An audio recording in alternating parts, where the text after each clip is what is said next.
There's maybe nothing worse than when you sit down on the couch or you get into bed and you discover that there's a light on. And then you have to get up and trudge across the room or across the house just to turn it off. Well, what if there was a better way? If instead of having to get up and turn off the light, all you had to do was clap twice. From The Verge and Vox Media, this is Version History, a show about the best and worst and strangest and most important products in tech history. I'm David Pierce, and today it's time for the story of the clapper.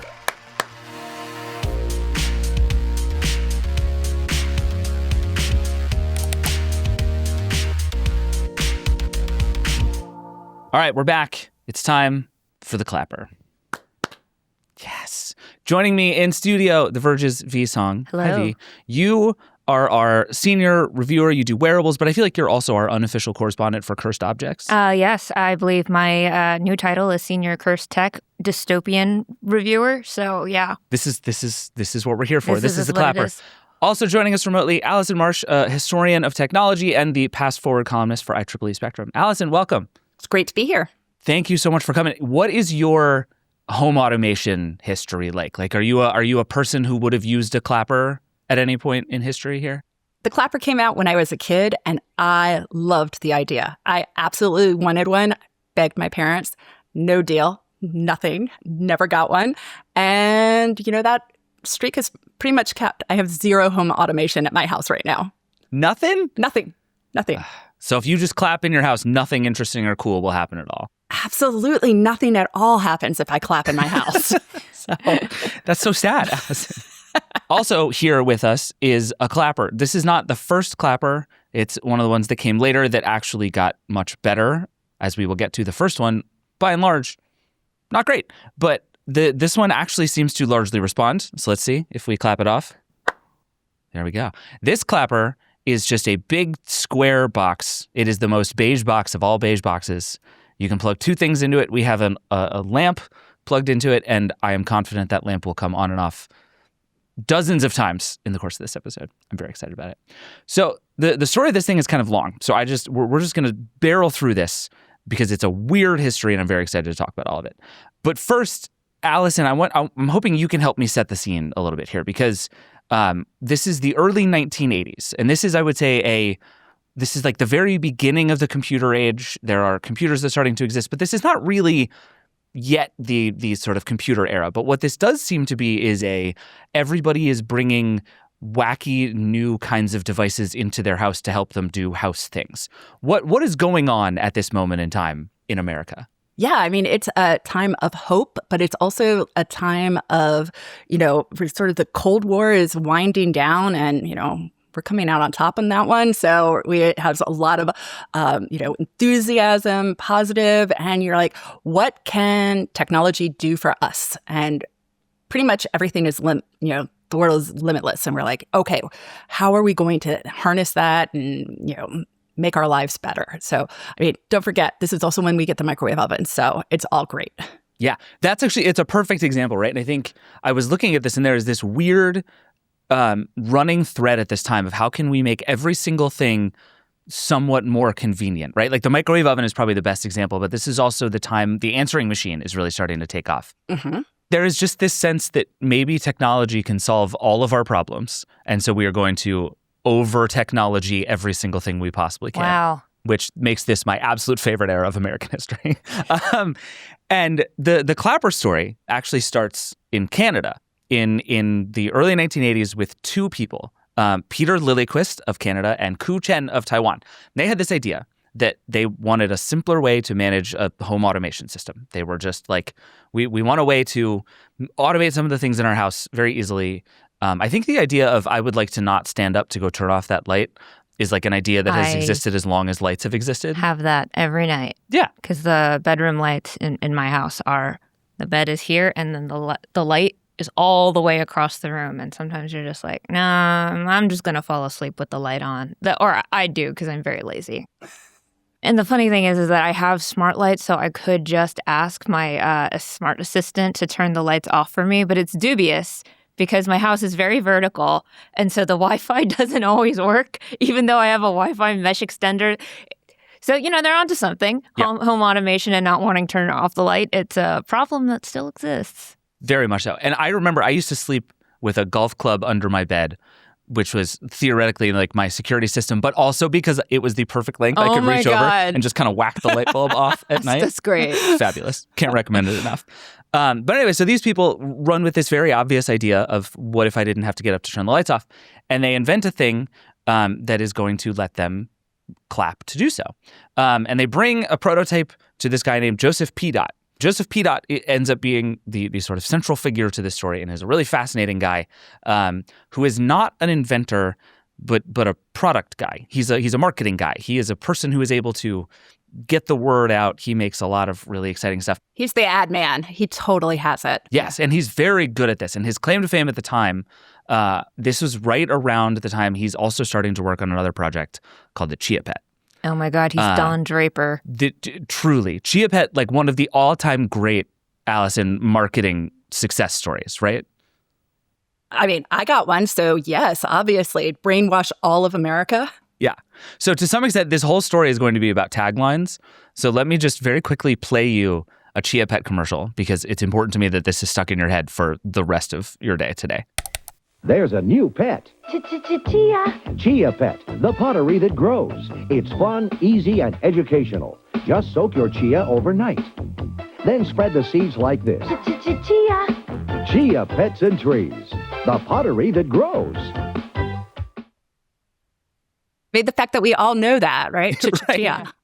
Yeah, so that ends up being, this is like, becomes an iconic marketing campaign. There was a really great, Joseph P. did an interview, I think with Ad Age, like many, many years later. And they were like, why do you think Chia was so successful? And he was like, we just kept doing it. we basically just beat it into people's brains and it stuck and it worked and repetition is everything. And I think that's exactly right. So anyway, so Joseph P. is this marketing guy. He has a sense of how to make products. He's building this big company. It's called Joseph Enterprises. And they meet with him and they pitch him on the thing that they're working on. Their name for this thing at the time, it was not the clapper. V, would you like to guess what the name for this thing was? You're never going to guess it correctly. I'll tell you, it was called the Great American Turn-On. No, absolutely not. This did not go through focus testing. Yeah. So very Canadian, right? This is the Great American Turn-On is the original name for this product. Nope. Go Canada. It's fabulous. So anyway, Joseph P. despite the name The Great American Turn-On, is super into this. He helps the two get a patent in the U.S. He spins up manufacturing. They're off and running. This is going to be a whole thing. He's going to market it. This is part of Joseph Enterprises now. They start selling the product at a drugstore in Washington, D.C., just sort of as a test. They're like, we're just going to get this in front of some people, see if they like it. Again, this sales pitch for this is very straightforward, right? You can turn off your lights without having to get up to turn off your lights. Sold. Absolutely sold. People are in, but they make an important mistake at the very beginning, which is that they forget to say lights. So they start turning on everything. They pitch this as like, plug anything into this and you can turn it on just by clapping. People start plugging in their televisions, and they start plugging in their televisions to this faulty thing that might actually be triggered by the noise that your television makes when it turns on. So this thing starts immediately shorting out people's televisions. And the thing is like finicky and doesn't work, and spoiler alert, it stays that way for a long time, but it is breaking the devices that are plugged in. Total disaster. Yeah. So this thing like fundamentally just does not work. People like it, people buy it, people are excited about it. It's terrible. Terrible product. Yeah. And so, okay, Allison, here is a bit of research that you and I have both done, and I'm curious to know how far you were able to get in writing about the clapper. Joseph P. ends up in a lawsuit with the inventors of this product, who he alleges are essentially trying to scam him and everyone out of money with a failed product that is never going to work. What were you able to learn about this legal fight? I mean, not much. We were talking before, and the end result is, the original team goes bankrupt. And, it ends up with Joe being able to sort of grab all the rights and taking it and running with it. And I think that's the outcome he was looking for, but the problem is that we don't really have a lot of documentation. I'm a historian and I want to go down this rabbit hole. And the problem is this is like right before, the internet and digitization and keeping all your records, and everything is there forever and ever. And so just don't have a lot to go on. And trust me, I tried. I really was looking hard and didn't get much. Okay, good. I didn't get much further than you did. The only thing, there's this great Smithsonian oral history that Joseph P. did that the way I understand it is that these two inventors, at least the allegation was, decided to con this guy, Joseph P. out of some money. And they took the money, they spent a quarter of the money just on themselves. They spent another quarter of it building a product they didn't think was ever going to work. They were like, this is maybe a totally implausible, impossible idea. And then we're just going to, I guess, run away with the rest of it. But they end up running out of money at the end of this. And Allison, like you said, Joseph P. ends up getting the product for himself. So this now becomes his product, and he can start to work on it. This is a lot of himself. effort for something that did not work out well for them. Yes, but this is the thing I think is so fun about this. This idea just won't quit, right? Like there is this thing. This product doesn't work.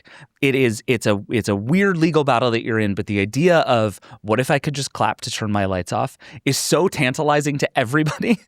I mean, it's still just a brilliant idea. But, I just want to jump in and, I love that oral history. I also read the transcript.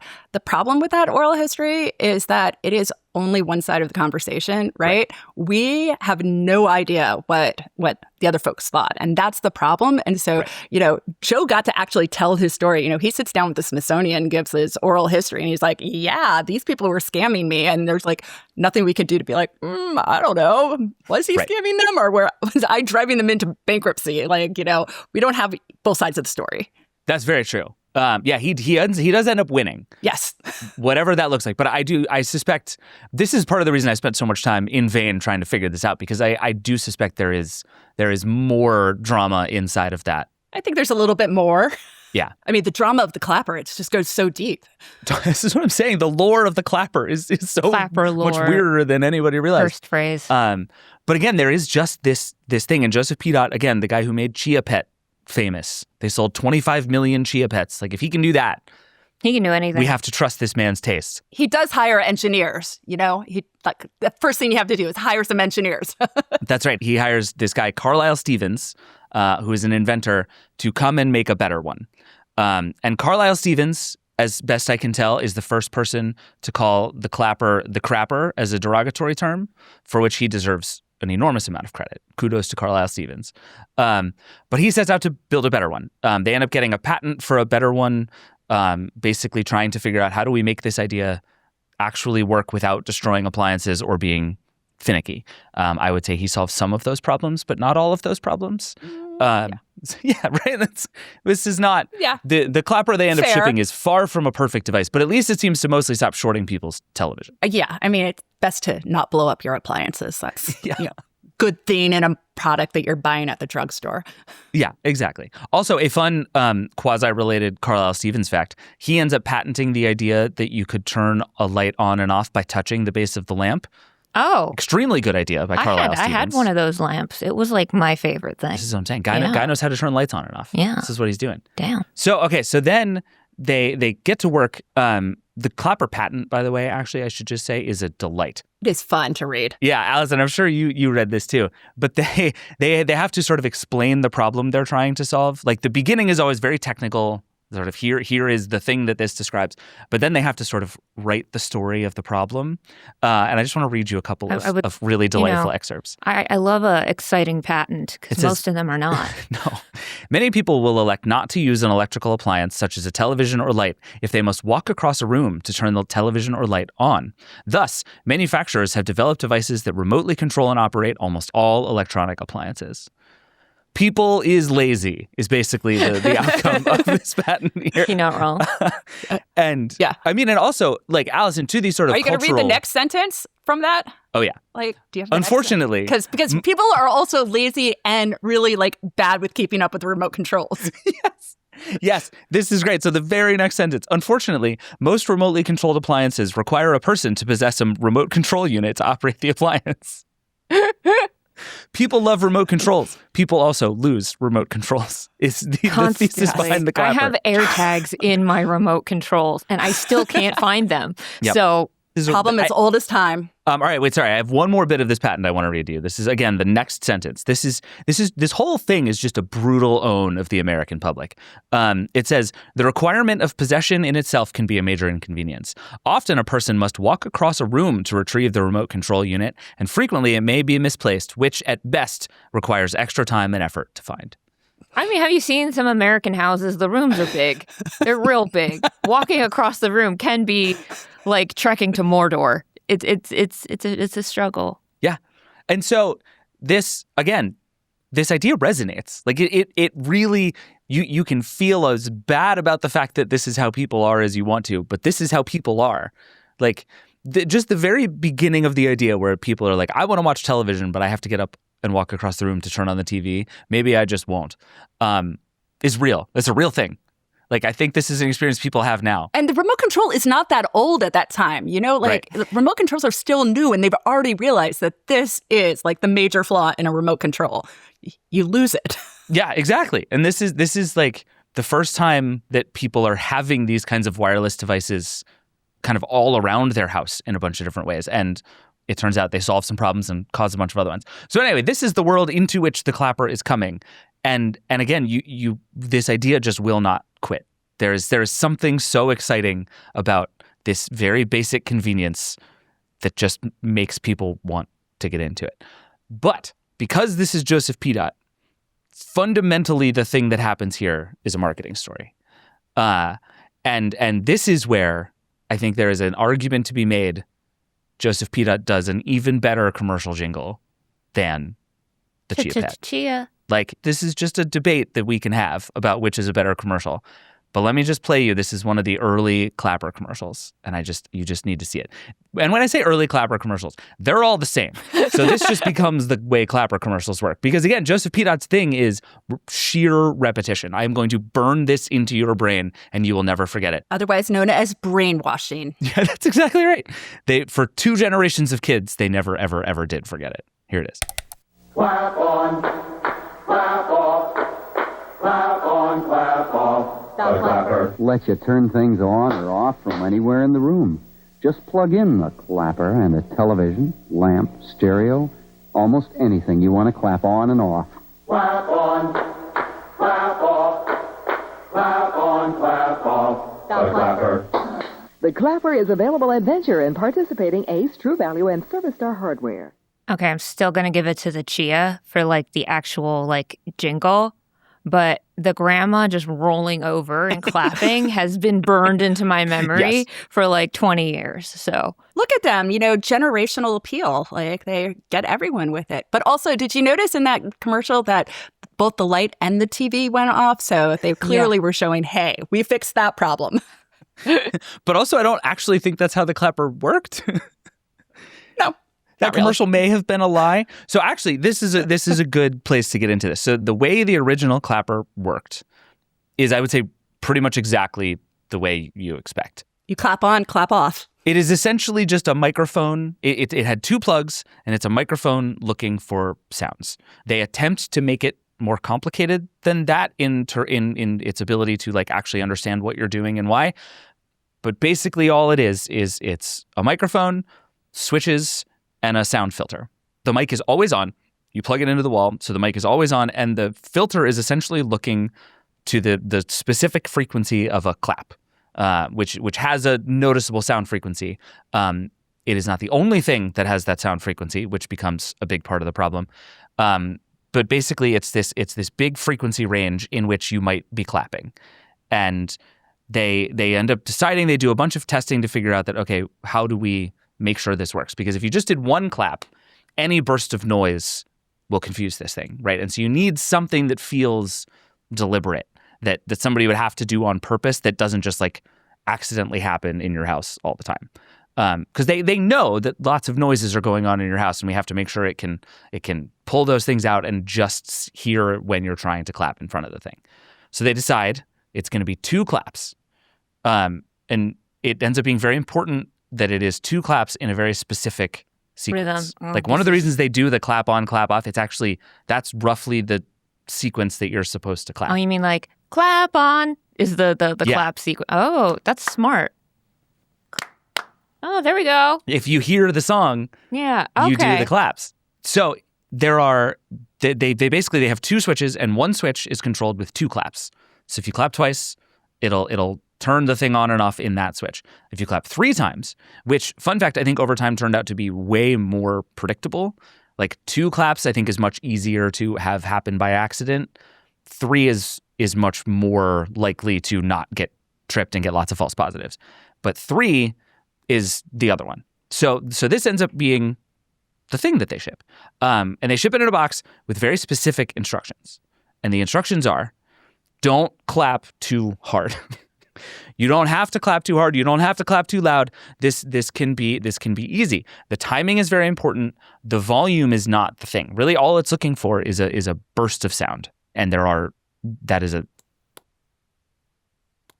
Unless you put your sofa in front of the microphone and then it doesn't work and then you get to complain. Yes. This becomes a big problem for the clapper, which is that people's houses are not the same. And if you put this thing in somewhere sort of front and center and not near other sounds or other, particularly, like you said, Allison, soft objects, it works. This thing will successfully work most of the time if in sort of ideal conditions. But it turns out, Allison, most people don't live in ideal conditions. And I think if I have this right, people almost immediately discover a million ways in which this can go wrong. Putting your sofa in front of the clapper, bad idea. It gets muffled. It doesn't work.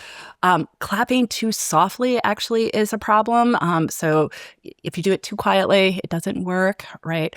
But the real problem is the timing. It is a clap, and it's about a half second in between. And if you clap too quickly, or if there's too big a pause between your claps, it's not going to work. So you really have to get that rhythm. So, it's like you have to go to cheerleading practice. Like, you know that meme about whether you clap on 1 and 3 and 2 and 4 and what is the right rhythm?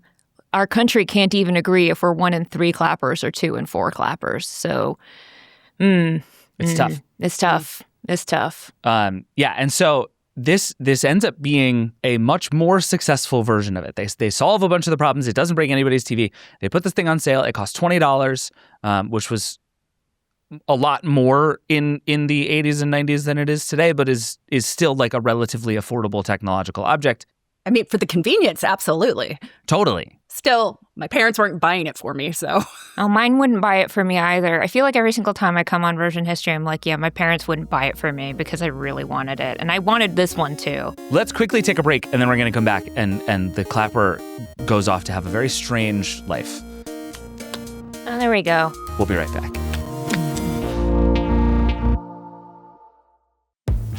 Are you a pet owner?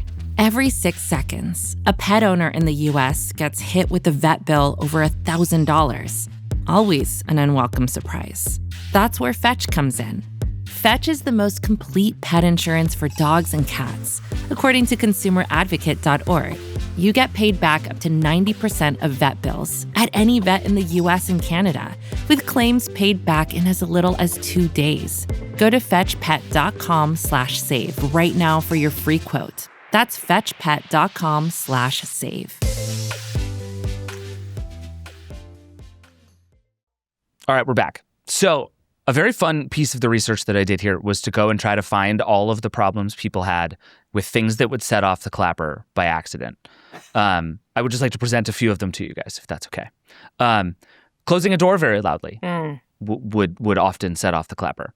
Having a dog that barked. This, I would say, is the number one problem that people had, was barking dogs would set off the clapper. So a barking dog is the same frequency and rhythm as clap on, clap off. Or at the very least, close enough. There were a lot of false positives. Because again, I think a fascinating thing about this is it's very important that this thing works when you want it to. right? Like if you clap at it a bunch and it doesn't turn on, I think like just trying to psychoanalyze myself, that feels worse than false positives. Can you imagine just aggressively clapping at the thing, just so it feels like you're applauding it, but you're just like, you stupid thing, why won't you work? But also, like, what is your recourse if it's not working? Because you can't, like, go over there and turn it on now because it's now plugged into this special outlet. And so you'd have to, like, take it all apart and try again. So, it's frustrating. Totally. And your dog is barking. Right, and your dog is barking. So, V, you just injured yourself. I did. Which becomes a thing, actually. Yeah, there's a lawsuit. Yeah, will you actually describe this lawsuit? This is one of the funniest, it's not funny, but it is funny parts of this whole story. A woman says she clapped too hard and hurt her hands and files a lawsuit. And so this does feed into the narrative of ridiculous lawsuits that Americans like to, file willy-nilly. However, it did come right on the heels of the hot coffee from McDonald's lawsuit. So it gains traction in, the broader, media. And just to be clear, like the McDonald's lawsuit, that was serious injury. The Clapper lawsuit, not so much serious injury. So this is the thing. And even the explicit instructions in the box with the clapper are, do not clap louder. That is not the solution to your problem. And yet, of course, you're only human, right? The thing doesn't hear you. You're like, how can I make it hear me? I'm going to do it louder. Do it louder. Just clap louder, even though it says don't clap louder. And so there are like lots and lots and lots of stories over time of people complaining that it is physically painful to use the clapper for one reason or another. Like this is a real complaint with this product, which is bizarre. Could just say they're wimps. But here we are. Exactly. Yeah. Builds character. But yeah, again, the timing is the key. And there was also a clever thing on the box. Not all clappers had this, but it particularly had at the beginning when it wasn't very accurate, where it had 3 little lights on it that would start to light up when it started to register claps. So it would hear a noise that it thought was a clap, and one of the lights would go on. And it would hear another one, and then the second light would go on, and it would do whatever it was supposed to do with the first switch. And then if it heard a third one, it would light up the second switch too. So it's actually this useful little bit of dynamic feedback of knowing when it is and isn't actually registering that I think was a really smart. I mean, again, if you could see it, if it's not hidden behind your sofa. So, right. Yeah, which is, and it's a bummer that this was the case, by the way, because again, it's a big, ugly beige box that you're supposed to hang power cables from. Like this is not a thing designed to be seen. It actually beautiful. Ought to be hidden. and instead, the thing you have to do is put it somewhere in perfect view. Open space. Right. But you couldn't put it next to your TV because one of the things that people complained about was they would be watching game shows and people would suddenly start cheering clapping. And that would set off the clapper. Oh my God. There were some TVs and stereos that apparently made noises as they were operating that would activate the clapper. So it ends up needing this perfect sonic environment where there are no noises, but it is perfectly receptive to your noises. And that doesn't exist. This is not how people's homes actually are. I mean, that's still a problem today, right? With anything that's always on and always listening. Like you have the voice assistants, they constantly think you're talking to them when you're not. You have the AI wearables that are making up fan fiction about your life based on what they're hearing on TV, which is something that happened to me multiple times with these recording devices. So, this is the start of all of that, and we still haven't solved it. So good on us. Indeed. Allison, having looked into this, what's your sense of how successful a product this thing was in the early days? I actually had trouble figuring this out. It was a cultural phenomenon kind of from the beginning. Like the latent awareness of the clapper seemed to happen very fast. But it's hard for me to figure out if anybody was actually buying this thing in the early days. Yeah. In the early days, I don't have product figures, so I can't give you the actual numbers. However, it does seem like sales don't really take off until the 90s. So there is a lull period in the first couple of years before it gets on. But, you're asking about success. And, we can judge success in so many different ways. Like technologically success, questionable. Sales success? I mean, millions of these things have been sold for decades. You gotta chalk up success there, in the, just massive amount of products sold. Like, so, the fact that you can still buy them, like, you can still get them, and they're still part of this conversation, that you're having an entire episode on this, like, like I have to put that in the success category. I think I agree. Yeah, and it does seem like it took a little while to really start to catch on. Like, again, they started showing the commercials. People knew what it was, but it burbled along for a little while, and they spruced up the product a little bit, and then it really started to take off. One fascinating use of the clapper, by the way, that I have not talked about is it had this thing called away mode. And they also pitched the clapper a little bit as a security system, that if you put it onto away mode, it would turn all of its connected stuff on the minute it heard any noise at all. So the idea is like, you're going to have, you're going to be gone and you want to deter an intruder. So if it hears a door open, it'll turn on the light and the TV, and that'll make them think somebody else is home, and they'll be gone. At the same time, I think we all assume our burglars are really dumb. Yes. This is one of the pieces of feedback they get on this, even in the early days, of like, this is not actually solving any problems for anybody. I open the door and suddenly the television turns on that's actually not a thing. And also, the clapper folks at the beginning of this have to explicitly say, again, in the instructions, that you are not to plug in anything heat generating to this. Oh, no. Because there's a world in which you almost look at this as like a prototypical smart plug that's like, what if I could wake up in the morning, and this is another sort of dream since time immemorial, have my coffee start brewing for me while I'm still in bed. Perfect, great, love it, awesome idea. Should have been a great use for the clapper. So many possibilities for disaster in that particular case. Especially when we don't have the auto turn off yet. Right. Yeah. And so they're at this point of like, okay, you cannot plug in anything that generates heat while you're doing this, which means no temperature controlling devices. It means no turning on the oven. It means no coffee makers. It really, you boil this thing down and it's lights. Like, it's the only good, safe, correct use of this is lights. Except for maybe the halogen lamps that were also really popular then and also like to catch on fire. So, oh my God. Yeah. So I think this starts to be just a completely doomed idea, right? And I think the sort of next turn of this story is that they try pretty heroically to build a better one. Seriously, like in the 90s, they build a thing called the Clapper Plus, which ships with Allison a remote control, because they've given up. Like, we don't need to go back and know our own company history. We don't need to read those original patents. No. Let's just have a remote control. Oh my God. Wait. So the remote control controlled the clapper? Correct. Okay. Yeah. Listen, V, all of the reasons you don't think this makes sense are exactly correct. Okay. But if you think about it, like, again, one of the reasons I love the clapper is it is such a good idea until you think about it for 1 second. Also. Yeah, you laughing turned it on, by the way. People should know that. Feel however you want about that. But it is a good, clever idea in a vacuum that turns out to be just completely incompatible with people's actual lives. One of the things they discover actually in the road to developing a remote control is that one of the people for whom the clapper is most honestly useful is elderly people. It's, the grandma in the commercial is a real use case for this. People who can't get up to go turn off the lights. Like, this ends up being a sort of powerful use case for smart home stuff in general. Like, its accessibility use is really important. Really remarkable how so much of the smart home narrative today, like, is kind of encapsulated in this one device that didn't work. And now we have devices that basically do what it was proposing to do, but in a smarter way, like, kind of, because there's still the same problems with the false positives. And, now we have a new one with your Wi-Fi going out. Right. But I'm still thinking about the fact that, before we were adding Plus to every single streaming service, we had the Clapper Plus.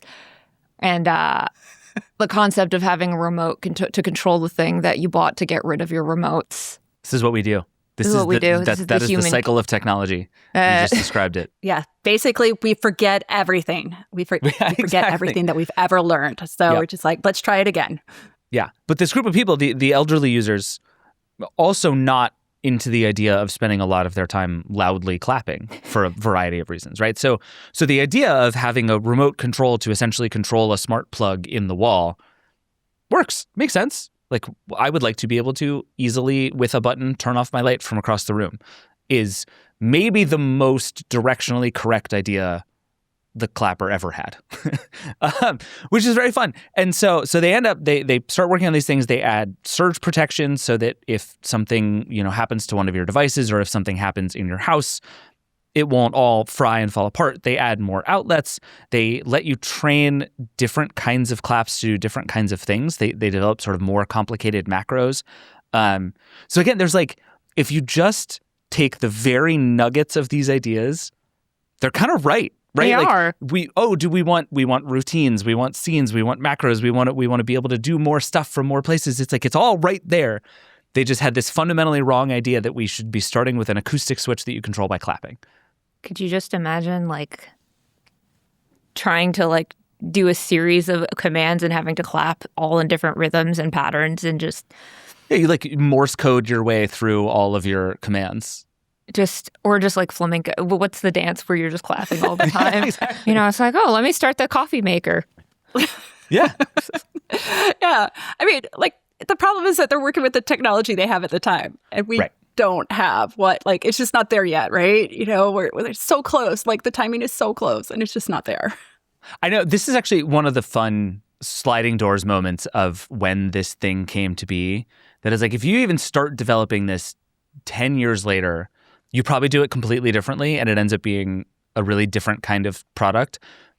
But I also wonder, and this is a thing I've been thinking about a lot in the research of this, if it hadn't been clapping, would it have been as novel and as cool? Like if they had just marketed this thing as a smart switch with a remote, turn off your lights from across the room, but you don't clap, does it have any of the cultural staying power that it does? Allison, what do you think? Absolutely not. I think the clapping is fundamental to the clapper. I'm sorry. I think the interaction, it has you doing something and you are, through your own bodily control, channeling the lights. So I think you had to have the clap.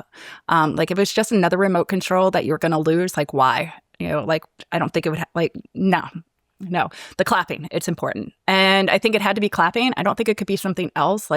Imagine having to do it with whistling. There are way too many frequencies of whistling. Oh, geez. No, some people can't even whistle. Yeah. So, and then imagine the dogs. It'd be terrible. Oh, geez. So, yeah. So, yeah. No, I think it has to be clapping. I'm on board with clapping. Fee, what do you think?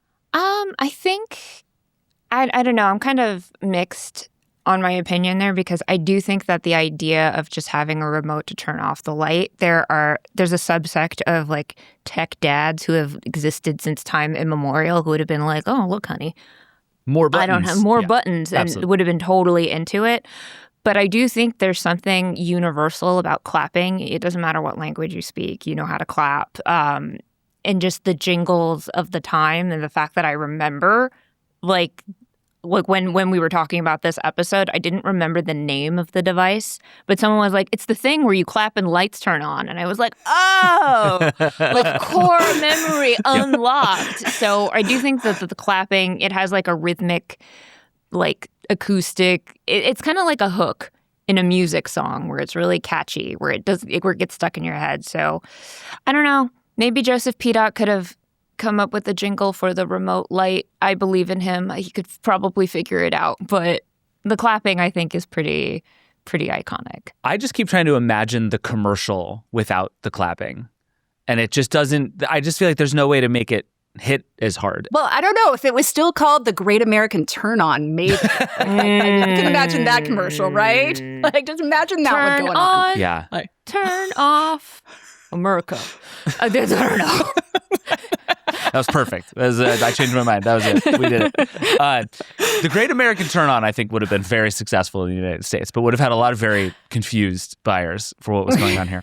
But no, I think there were a lot of different things that they tried on this. They, at one point, made a little metal device that would talk to it. They called it the Cricket. And it would basically make chirping sounds that were designed very specifically to hit the tuning on the box in order to activate the clapper. So instead of clapping or yelling or pressing a button, you could just do a synthetic chirp to get it to work. They tried all kinds of things to make this thing more accurate. They're basically dog training your clapper. You know? That's exactly right. It's like clicker training.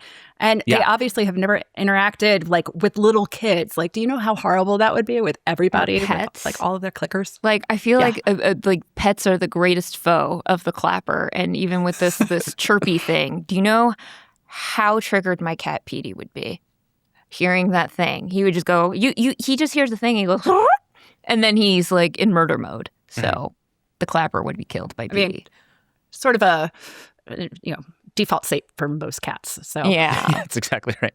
I mean, can you tell I love dogs? My dog would also not be psyched about this, to be fair. But this is the thing throughout this whole process I've been just like obsessively trying to figure out is if it hadn't been clapping, like what if clapping is the only thing they were wrong about, right? That a bunch of the other stuff eventually came true essentially the way the clapper imagined it. That wouldn't it be great if I could turn off my lights without going across the room? Wouldn't it be great if I had sort of different cadences to control different things? What if all of my house could be a little bit smarter in this way? This dream is not dead. We've all learned to set up weird Alexa routines to make this stuff happen with our lights. People are buying incredibly expensive smart lights just to do this thing. There are a lot of smart home experts who will tell you, like, screw all the rest of that, just buy smart plugs that turn things on and off, and you'll be amazed at how much better your life becomes. So it's like maybe the clapper had all of this right except the clapping. But then I think, Allison, like you said, I come back to this point where it's like if it didn't clap, it wouldn't have been as fun. And the fact that it kind of didn't work very well would have ruined it in a way that it didn't because the clapping was so fun. I mean, you would have had to have much better technology. Like the technology would have had to actually work if you right. Like if it wasn't going to be fun, it had to work. Yeah, and I think at that time there was probably no way to make the technology work. But also with clapping, it works just enough amounts of times that you could say, well, like it sometimes works. Yeah. Which kind of gives it like a legitimacy that I think the other stuff, it just wouldn't have. So I think it has to be clapping. I mean, which also like it plays into the novelty aspect of it, right? Because it works just enough and it is a novelty and then it becomes a gift. And then they, decide that they are going to make all different novelty style like clappers. So you can get a clapper in like any kind of like superhero cartoon, any kind of cultural moment, like the clapper. They're like, we're on that. Yep. I think novelty, Allison, I think is exactly the right word. And it's why I think the fact that this is a Joseph P. product is the thing, right? Like this is not a tech company in the 80s. This is not Sony or RCA or, somebody like that trying to pull this thing off. They're not selling it in Radio Shack. No, he's also like hawking the garden weasel. So Right.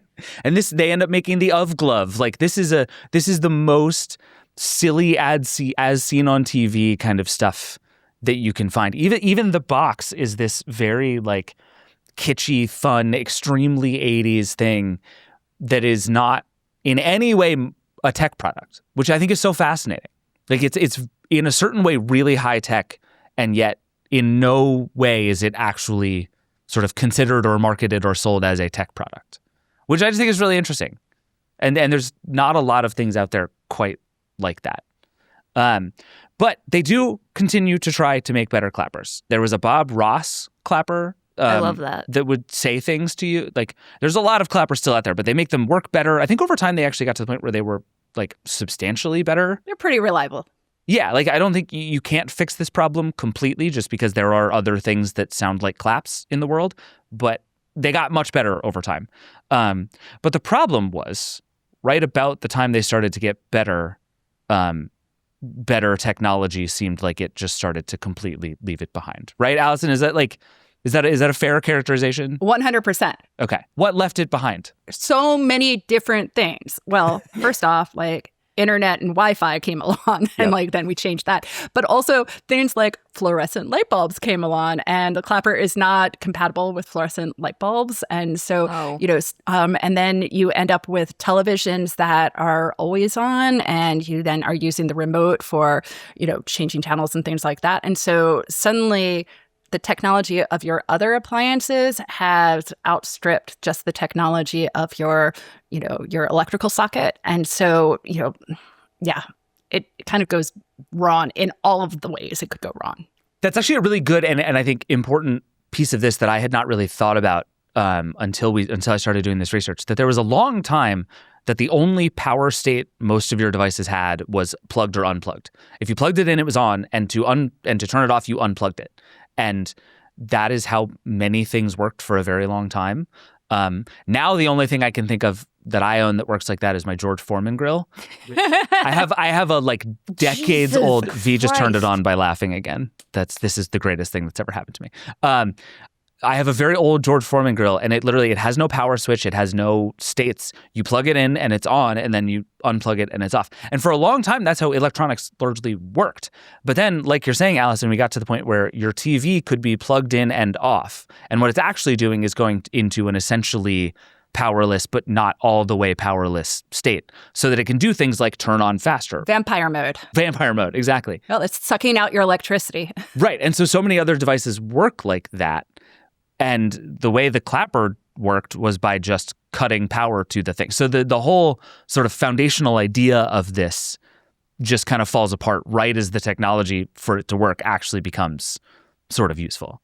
And yet, people keep buying clappers. This is the thing. This is our story ends in the most fun place. So Joseph P. sells the company in 2018. He died in 2023. He was in his 90s.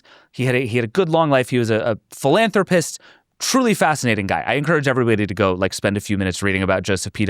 Good guy. He's a really good guy. Yeah, he had a super hard childhood and turned into a good guy who took care of a lot of people. So very cool story. But you can still today in 2026 buy a clapper.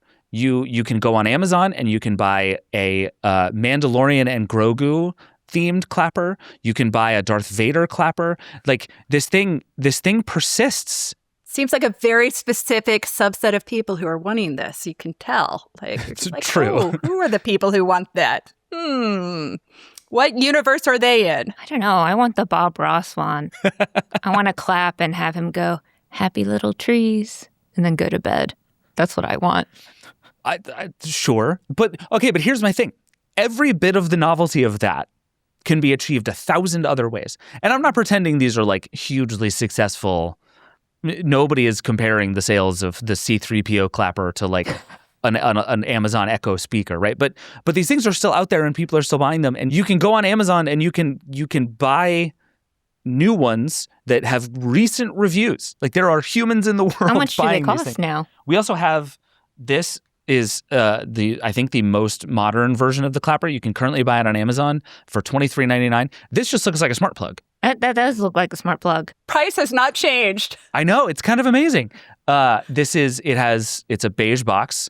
It has the 3 indicator lights, and it lets you plug 2 things into it. This is the original clapper in a different box. Just looks like it has 4 stars on Amazon, and it has 14,825 ratings. People are still buying these things. Allison, why are people still buying these things? They really care about it. They care about it. I mean, why do we buy anything? It's going to make our life easier, right? But this is the thing. Is this just a pure nostalgia play at this point? It's a funny thing to buy for your parents at Christmas that they'll remember from the 80s? Is that all this is now? I don't think so. I don't think... not the one that you're holding in your hand, V. That's just too, utilitarian. But, people buy things for all sorts of reasons, right? And we can't even imagine what is it that, they want to turn on and off by their clapping that necessitates. And, it's filling that gap. And who are we to judge those 14,000 people out there who are reviewing clappers today? Fair. It's a nice way to think about it. There are a bunch of people who seem to buy these things for Christmas as a way to sort of goofily manage your holiday decorations. A lot of people seem to like plugging their holiday lights into a clapper, and you can just control it that way. You can be like, "Let there be light, clap, clap," because I don't want it to turn on. But yeah, no, I think there is something there because when I was at CES this year, I saw, I think what might be the next evolution of the clapper, but there's no sound involved. It was these people who, with a smartwatch type device, would let you just wave at your devices and turn them on. So you could feel like a Jedi just going turn on, turn off. And to your point about the audience who wants these novelty clappers based on the themes that we're seeing, maybe it's just people who want to feel like a Jedi in real life. Yeah. I mean, the Force is well within them. And it's actually not important that it works all the time because it's super rad when it does. Yeah. And that counts for something. All right, let's take one more break and then we're going to come back and we're going to do the version history questions to figure out the legacy once and for all of the clapper. We'll be right back. All right, we're back. It's time now for the version history questions. Me saying we're back just turned on the clapper. We're doing great, everybody. There we go. The 8 questions that we ask about every product to try and determine its legacy. The first question is, where does this product fit on the time matrix? The time matrix, a very straightforward concept everyone understands. Was it the right idea at the right time? Was it the wrong idea at the wrong time? Or somewhere in between? Allison, you may have just teased to us that you have a very complicated answer to this question. I would love to hear it. I was going to say, yeah. Well, I mean, time is so much longer than a pinpoint. And this product has been around for, 40 plus years. So it should really be a graph, not a dot in time, but 100% right idea.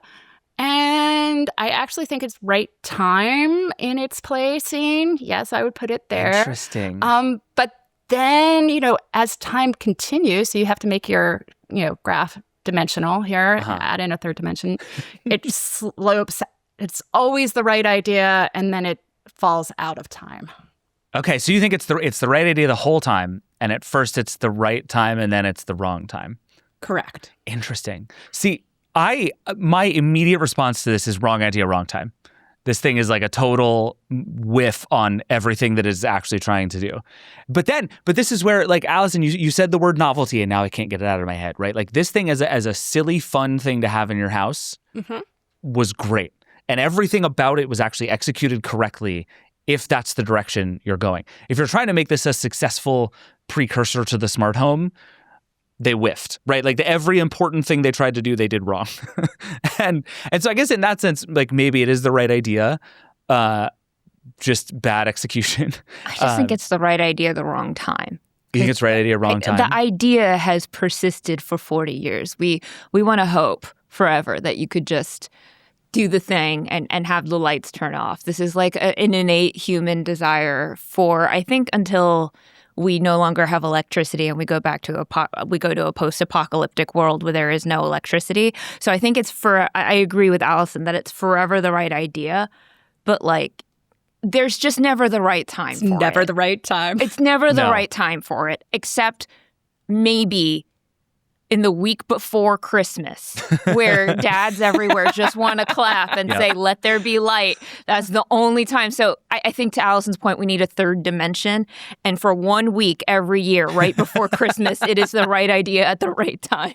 But every other time, it's the right idea at the wrong time. Because it's never the right time for this thing. Except for that 1 week. I'm willing to give it right idea, wrong time with a Christmas asterisk right next to it. That works for me. Yeah, I think that's right. And I think this came out so far before anybody was doing really actually high-tech smart home stuff that I'm inclined to give it more credit than most because it's not like it missed some other thing that it should have caught in 1985. It's just that the thing it tried to do didn't work and never, ever, ever, ever was going to. No. 40 years later, we have invented all of the technology you would need to make this work. And yet, it sure doesn't. We still have a latest model. It's good stuff. All right. I think we're going to go right idea, wrong time. You guys have talked me into it. But Allison, please know that your love for where it was at the beginning is noted. Okay. Thank you. All right. Question number 2. Was this peak anything? Advertising.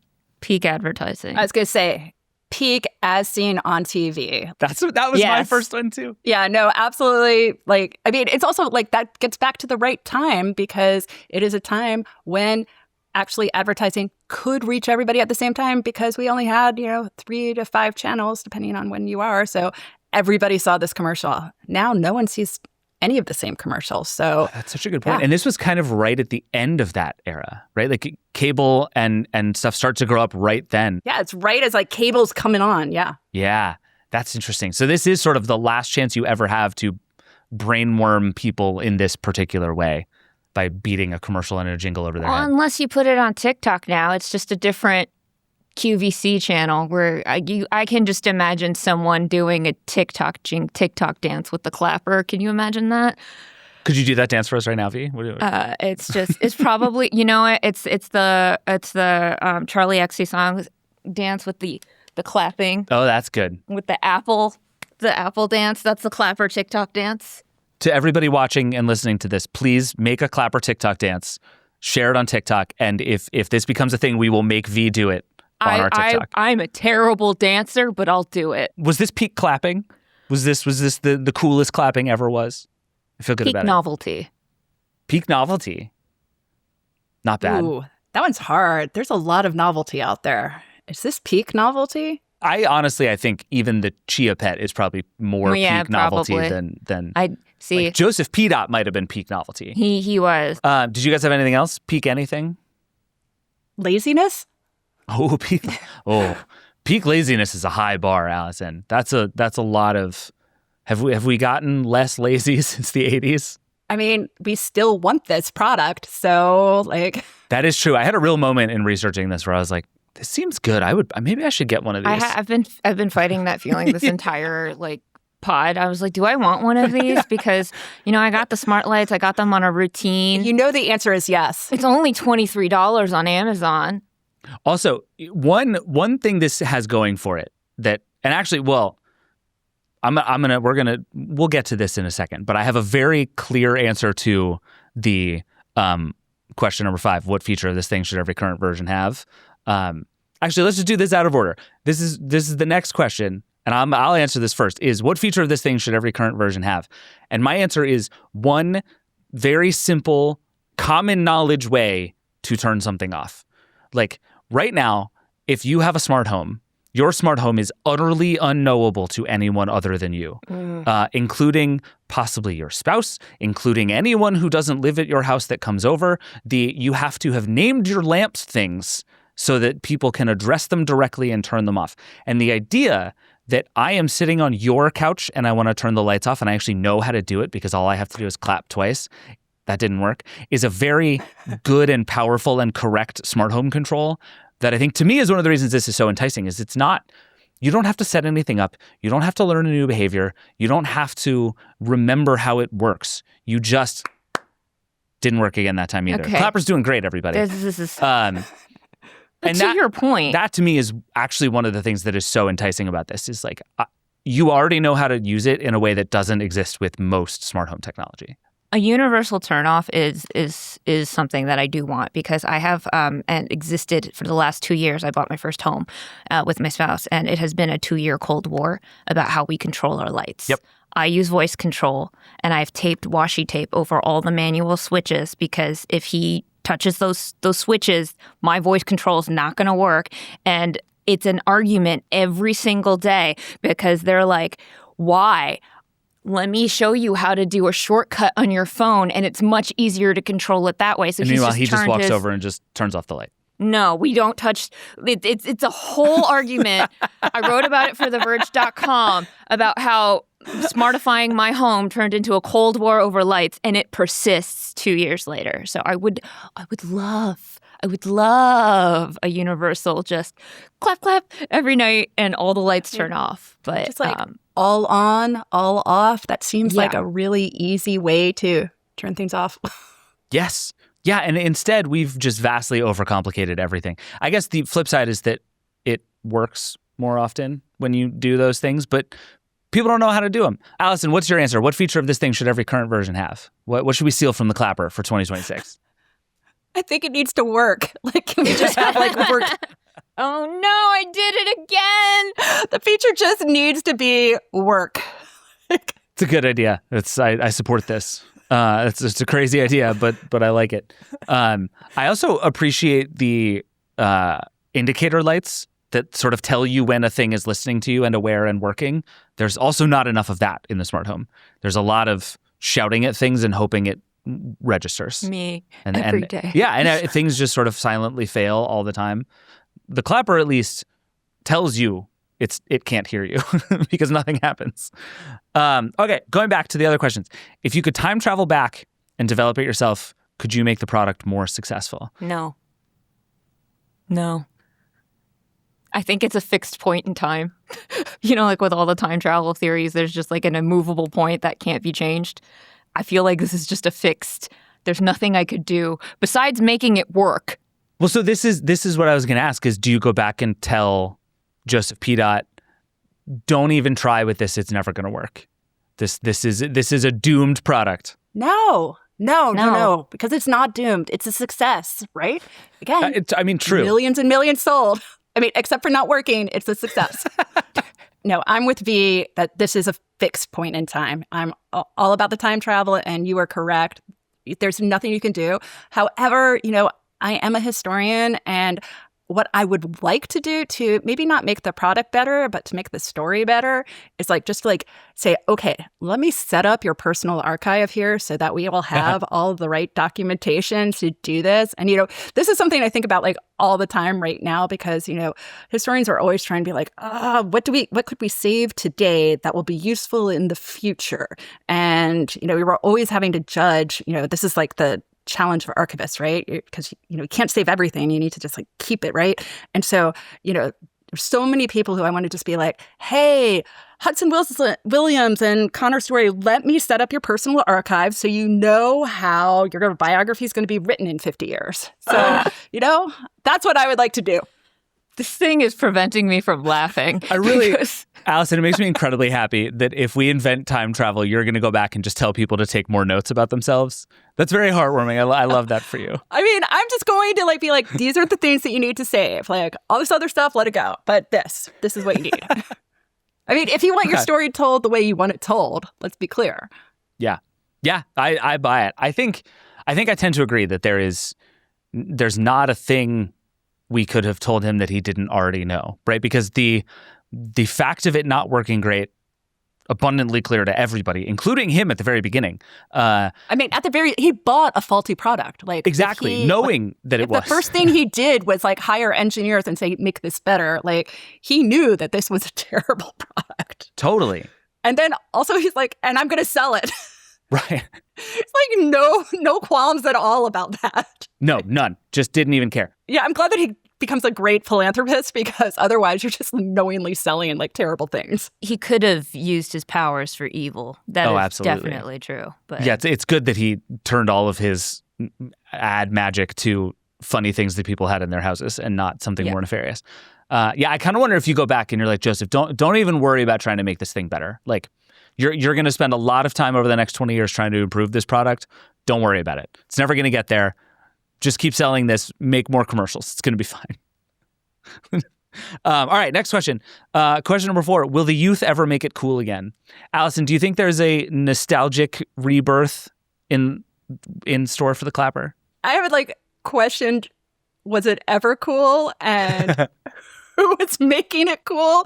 And yes, the question is if it's ever been there. And if not, it's where it is. It's in the land of kitsch. And it will always remain in the land of kitsch. TikTok dance. I'm just saying, make the clapper cool TikTok challenge.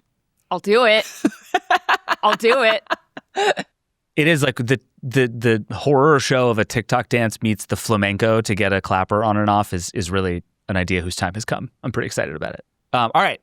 We have 3 questions left. These are the Virgin History Hall of Fame questions. A product has to meet all 3 of these criteria. It has to pass all 3 of these tests to get into the Virgin History Hall of Fame. Question number 1, did this product do something truly new? Allison, what do you think? I've been thinking about this ever since you sent me these questions. And I'm going to say yes. It got people thinking, when I say people, I mean all of America thinking about the possibility of home automation. And I think that is a big start. So yes. That's a good answer. Yeah, I think the clapper in sort of history is sort of fascinating in that sense that the idea of home automation was not new, but it was wonky and complicated and not in most people's minds. And I think you're right that this is probably the first time anything home automation, smart homey felt plausible to most people and something that might actually end in your home. And that's a big deal. So I agree. V, thoughts? It did, because people were clapping at their lights. So that was new. No time in history before where people clapping at their lights. So yeah. I mean, I don't know. Like the invention of the light bulb, they may have been like, whoa, wait, no longer candles. Good job.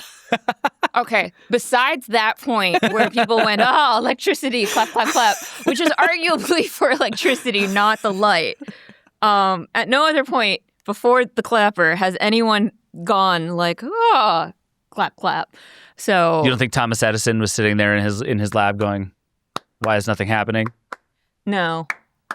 There we go. I'm telling you, it's the cadence. Clap off. Okay, yeah. You We've gotta got sing it the down song. now. All right, so it passes the first test. Hall of Fame question number 2. Was it either remarkably good or remarkably bad? It was so remarkably bad that it became remarkably good. I'm with you on that, V. Like it is think like it's it has both? always been bad. It's continues to be bad. Like It's fundamentally bad because it does not work. It breaks the number one rule of any gadget or product, which is to do the thing that you're supposed to do the majority of the time. But it's just funny. All right, so it passes that test too. Good Lord, are we close to putting this thing in the Hall of Fame? But it's I will warn you both, it's going to fail this test. Hall of Fame question number 3. Did the clapper change history? Is there a world before the clapper and a world after the clapper? I mean, the idea is The answer in to this the one's clapper. no. I hate to just be honest about it. The answer is no. no. Ron. Nope. It's 100% changed history, and that's where you have to go to the patent record. And if you look at the number of patents that cite the clapper, there's like 113 of them, and Apple cites the clapper when it, is developing Siri. So yes, absolutely changed history. Siri, another famous technological innovation that we all know and love for working. Yeah, we're really good at technology that works on that front.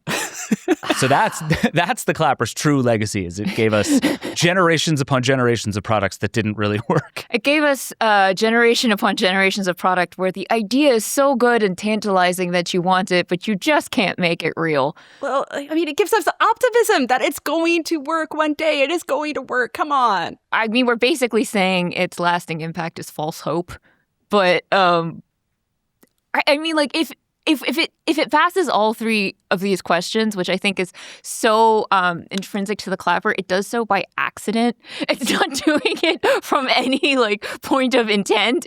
It's just accidentally it falls and trips and somehow claps its way in. It's not doing so with a resounding. Is that a problem? I'm not saying that's a problem. It won't be the only time this ever happens. But Allison, here is my argument against, and I think the reason I don't think it makes it is because if this thing belonged in the Version History Hall of Fame, it would have started some kind of phenomenon. There would have been something better like it that came out a few years later because we figured out something new and somebody would have. But it's like what actually happened is this thing was silly and funny for 15 years, and then we started doing the smart home. And so I don't know. I don't feel like did this bend the universe a little bit? I just feel like the answer is no. It was so fun and lovely. Did it have lasting impact? It is still being sold. You can still buy it. It is, lasting impact for something that does not work. How many things that don't work, can be sold for that length of time and have that many Amazon? This is a closer argument than I anticipated. My initial instinct was no. I don't know. Allison's making a really compelling argument.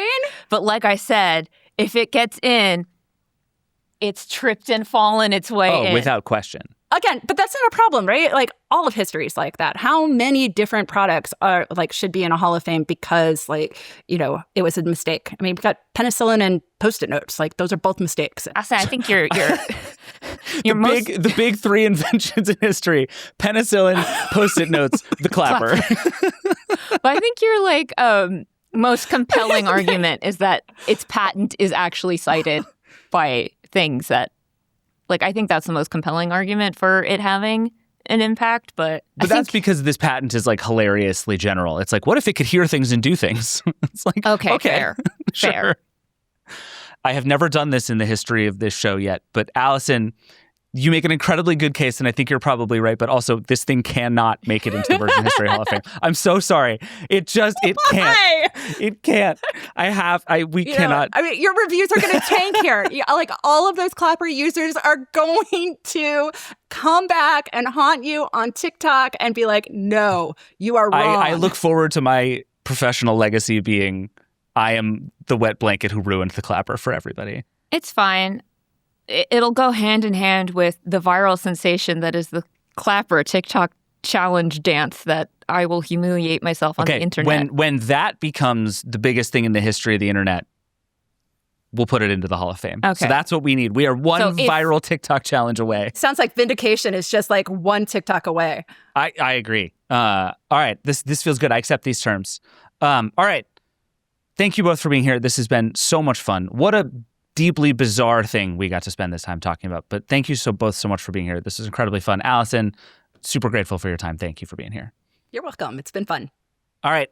If you want to yell at me about my decision to unilaterally keep this thing out of the Version History Hall of Fame, if you agree with Allison, if you have thoughts, you can always call the hotline, 866-VERGE11. Send us emails. Yell at V on social about dances that she should do. And the best way to support everything that we do here at The Verge is to subscribe, theverge.com/subscribe. Read Allison's column at IEEE Spectrum. It's excellent and full of good version history stuff.